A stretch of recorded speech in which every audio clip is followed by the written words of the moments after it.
तो स्वागत है आप सब लोगों का हमारे इस यूट्यूब चैनल में। मेरा नाम है रोहित लकस और आज इस वीडियो में हम लोग बात करने वाले हैं वोडाफोन आइडिया लिमिटेड के बारे में। सीईओ ने कहा है क्यों 5G सर्विसेज कर रहे हैं डीले और 4G के ऊपर इनका बहुत ज़्यादा ध्यान क्यों है।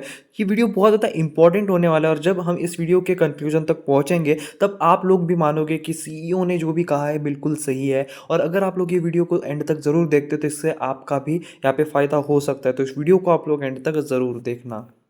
मैं आप सभी के लिए लेकर आया हूँ एक व्हाट्सएप कम्युनिटी और टेलीग्राम ग्रुप। क्या होता है, एक दिन में काफ़ी सारी न्यूज़ेस आती है और सबके वीडियोस बनाना पॉसिबल नहीं हो पाता है, तो जो न्यूज़ेस बच जाती है वो हम हमारे टेलीग्राम ग्रुप और व्हाट्सएप कम्युनिटी पे शेयर करते हैं। और भी कई तरह के न्यूज़ेस लाइक डिविडेंड स्टॉक स्प्लिट्स की कोई न्यूज़, बोनस की कोई न्यूज़, और जो बीएससी पे ऑफिशियल पीडीएफ जो अपलोड होती है क्वार्टरली रिजल्ट्स की, वो भी हम यहाँ पे अपलोड करते हैं। तो अगर आपको हमारे इस ग्रुप को ज्वाइन करना है तो इसकी जो लिंक है वो आपको कमेंट सेक्शन में मिल जाएगी। तो इसकी शेयर प्राइस की बात करें तो 2.10% की गिरावट हमें वोडाफोन आइडिया के शेयर में लास्ट ट्रेडिंग सेशन में देखने के लिए मिली। 15.86 पे ये शेयर जो है वो ट्रेड कर रहा है और एनालिस्ट का मानना है कि जब तक 15 के ऊपर है थोड़ा सेफ है, रिस्क फ्री है, पर 15 के नीचे जाते ही जो है वो रिस्क काफ़ी ज़्यादा बढ़ सकता है। तो 15 एक इंपॉर्टेंट लेवल होने वाला है वोडाफोन आइडिया के लिए।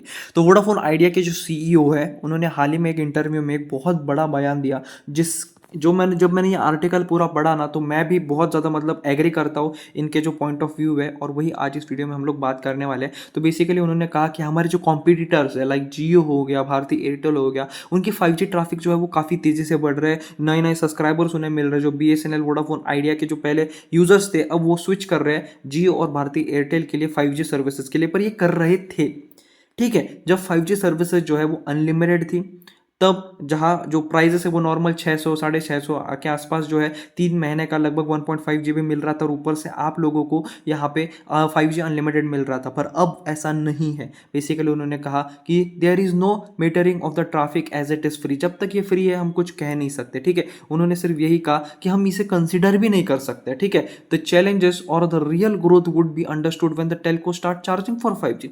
जब ये 5G को चार्ज करना शुरू करेंगे तब एक रियल कंसर्न होगा, और वो अब शुरू हो चुका है। उन्होंने अपने ट्रैफिक मतलब उन्होंने अपने चार्जेस को इतना ज़्यादा बढ़ा लिया है। पहले 650 के आसपास रिचार्ज हुआ करता था, वो 900 के आसपास टच हो गए हैं। वही अब उन्होंने एक नई कंडीशन भी लाई है कि अगर आप 2 GB, ठीक है, 2 GB पर डे का अगर आप डाटा क्या प्लान खरीदते हो तो ही आपको 5G अनलिमिटेड मिलेगा, वरना आपको 5G अनलिमिटेड डाटा नहीं मिलेगा। जब 5G अनलिमिटेड का डाटा यहाँ पे सबको मिल रहा था, लोगों के एवरेज डेली जो इंटरनेट कंजम्पशन था वो 4 to 5 GB यहाँ पे टच हो रहा था। अब उन्हें सीधा वापस से 1.5 को कंपल्सन यहाँ पे उन्होंने डाल दिया है। तो ये एक बहुत ही ज़्यादा मतलब एक माइंड गेम है, क्योंकि आपने प्राइसेस भी इतने बढ़ा दिए, ऊपर से अपने 5G सर्विसेज भी बंद कर ली। अब आपको अगर 5G सर्विसेज करना है तो आप लोगों को 2 GB पर डे का डाटा खरीदना पड़ेगा, जो लगभग 1100 रुपये के आसपास पड़ता है। 3 महीने के बेसिस पे हम बात कर रहे हैं, ठीक है। जो जनरली जो एवरेज यहाँ पे दिखाया जाता है तो ज़्यादातर लोग जो है 3 महीने का ही डाटा जो है वो रिचार्ज यहाँ पे कराते हैं। तो उस बेसिस पे हम बात कर रहे हैं।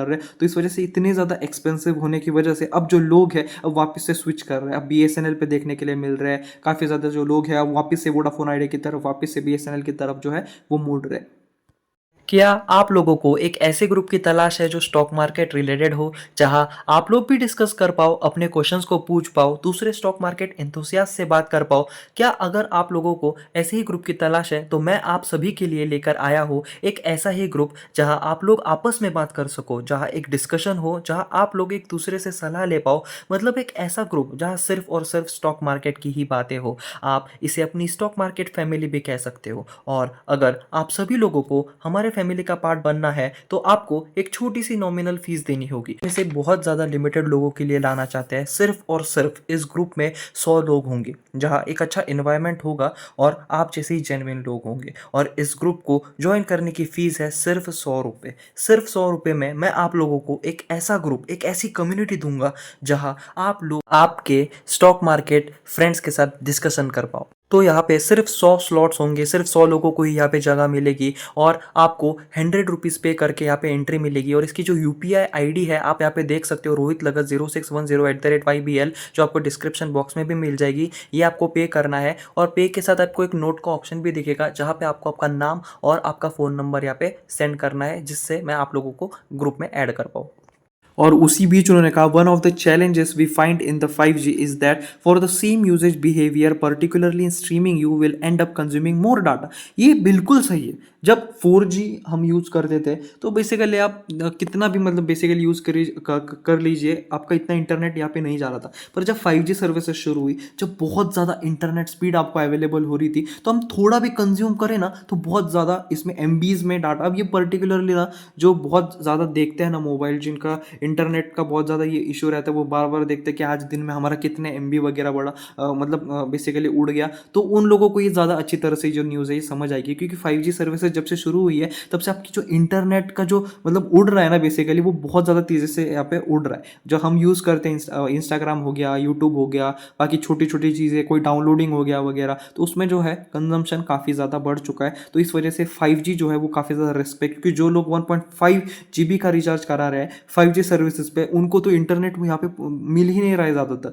थोड़े ही यूजेस में जो है 50% का मैसेज आ जाता है, 100% का मैसेज आ जाता है। इतना अच्छी स्पीड होने के बावजूद भी इतनी तेज़ी से जो है आपका जो इंटरनेट है वो यहाँ पे ख़त्म हो जाता है। तो ये एक उन्होंने बहुत बड़ा चैलेंज जो है उन्होंने यहाँ पे कहा। उनका भी यही कहना है कि streaming you will end up consuming more data without a difference in experience which is fine when you are not being charge for that data based on the traffic. यानी 4G और 5G में आपको इतना ज़्यादा फ़र्क नहीं देखने के लिए मिलेगा। जब आप एक वीडियोज़ देख रहे हो या फिर आप इंस्टाग्राम स्क्रॉल कर रहे हो या फिर आप अपने ऑफिस वर्क वगैरह कर रहे हो, अगर हाँ ठीक है थोड़ा डाउनलोडिंग स्पीड हो गया, अपलोडिंग स्पीड में थोड़ा बहुत डिफरेंस देखने के लिए मिलेगा, पर जो नॉर्मल पीपल है, ज़्यादातर जो स्टूडेंट हो गए या फिर जो सीनियर सिटीजन हो गए जो व्हाट्सएप वगैरह ही ज़्यादा यूज़ करते हैं, तो उनके लिए जो है काफ़ी ज़्यादा ये है। और लगभग 3x ज़्यादा जो है कंजम्पशन जो है वो बढ़ चुका है, और इस वजह से अब काफ़ी लोग जो है थोड़ा नाराज़ भी है हमारे टेलीकॉम इंडस्ट्री से। Vodafone idea is ramping up network capacity and coverage through out India.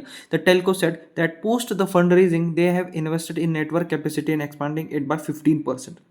लगभग जो फंड रेजिंग वगैरह जो देखने के लिए मिली, जो इन्वेस्टमेंट्स देखने के लिए मिली, उसमें से 15% के आसपास इन्वेस्ट किया उन्होंने नेटवर्क कैपेसिटी में।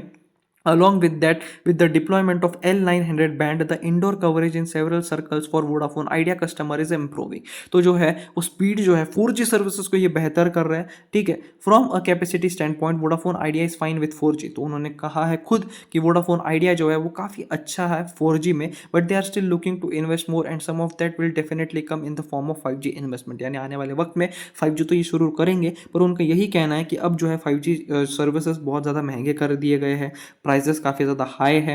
उसके बावजूद अब जो 2 GB से ज़्यादा का जो इंटरनेट खरीदेंगे, 2 GB पर डे का जो प्लान खरीदेंगे, उनको ही 5G सर्विसेज मिलेगा अनलिमिटेड वाला। वरना आपको 1.5 GB पर डे का डाटा या फिर 1 GB जो भी आप कराते हो, उसमें भी आपको 5G की स्पीड में इतना तेज़ी से आपका नेटवर्क खत्म हो जाएगा। तो ये एक बड़ी प्रॉब्लम यहाँ पे उन्होंने यहाँ पे कहा है, और इस वजह से काफ़ी सारे जो लोग हैं वो 4G को ही आने वाले कुछ सालों तक प्रीफर कर सकते हैं, 1 1.5 2 साल 3 साल तक। Mundra said we could directly invest in 5G and that definitely is a good solution.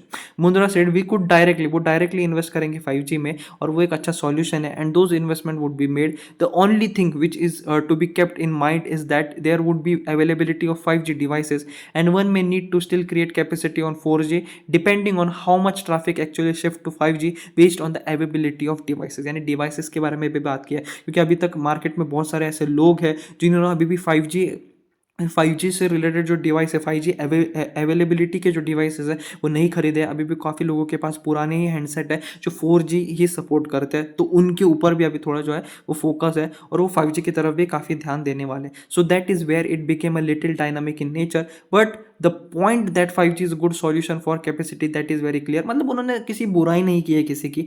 5G अपने आप में बहुत अच्छी है, हम डेवलप कर रहे हैं, हम काफ़ी बेहतरीन कर रहे हैं, तो 5G सर्विसेज भी अच्छी है, 4G भी अच्छी है, हर सब कुछ जो है वो अच्छा है। पर उन्होंने 5G के ऊपर कुछ चैलेंजेस के बारे में बात की जो आने वाले कुछ टाइम तक तकलीफ दे सकता है लोगों को। एक नॉर्मल अब एज अ स्टूडेंट अगर बात करें, तो जो स्टूडेंट है उनका कंजम्पशन कितना बढ़ गया। पहले 650 रुपीज़ में आपको 3 महीने का डाटा मिलता था, वो 1000 के आसपास मिल रहा है, जिसमें आपको 5G अनलिमिटेड भी नहीं है। स्टूडेंट्स को कितने सारे काम होते हैं, अलग अलग चीज़ें उन्हें PPTs बनानी पड़ती है, अलग अलग प्रेजेंटेशंस रहते हैं, उनके लेक्चर्स करने पड़ते हैं ऑनलाइन, तो इतना इंटरनेट जो है उनको मिलना चाहिए। तो वही अलग अलग चीज़ें हैं। ये कुछ पॉइंट्स मैं मेरी तरफ से भी डाल रहा हूँ, कुछ पॉइंट उसकी तरफ से भी डाल रहा हूँ, जो वोडाफोन आइडिया के CEO उनकी तरफ से भी जो बातें, उन दोनों को थोड़ा मिक्स करके मैं एक रियलिटी आप लोगों को बताना चाहता हूँ कि अभी जो है 5G सर्विसेज थोड़ा यहाँ पे निराशाजनक ही है।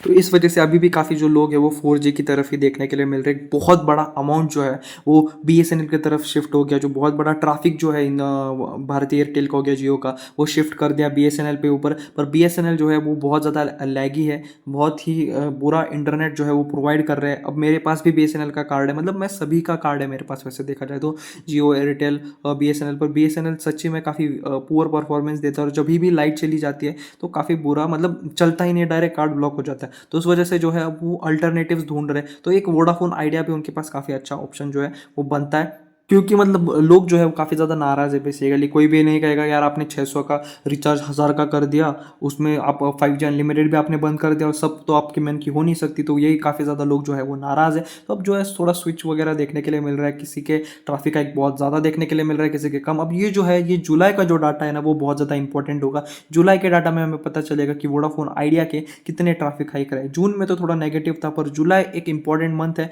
जिसमें जो है हमें मेन जो चेंजेस है वो देखने के लिए मिले। तो जुलाई अगस्त में ट्रैफिक हाइक कैसा रहता है वोडाफोन आइडिया का, वो देखने लायक होगा। तो आज के इस वीडियो में सिर्फ इतना ही था। आपकी क्या राय है, आपको क्या लगता है 5G सर्विसेज के बारे में, जरूर बताना कमेंट सेक्शन में। आज के इस वीडियो में सिर्फ इतना ही था। Thanks for watching, please subscribe.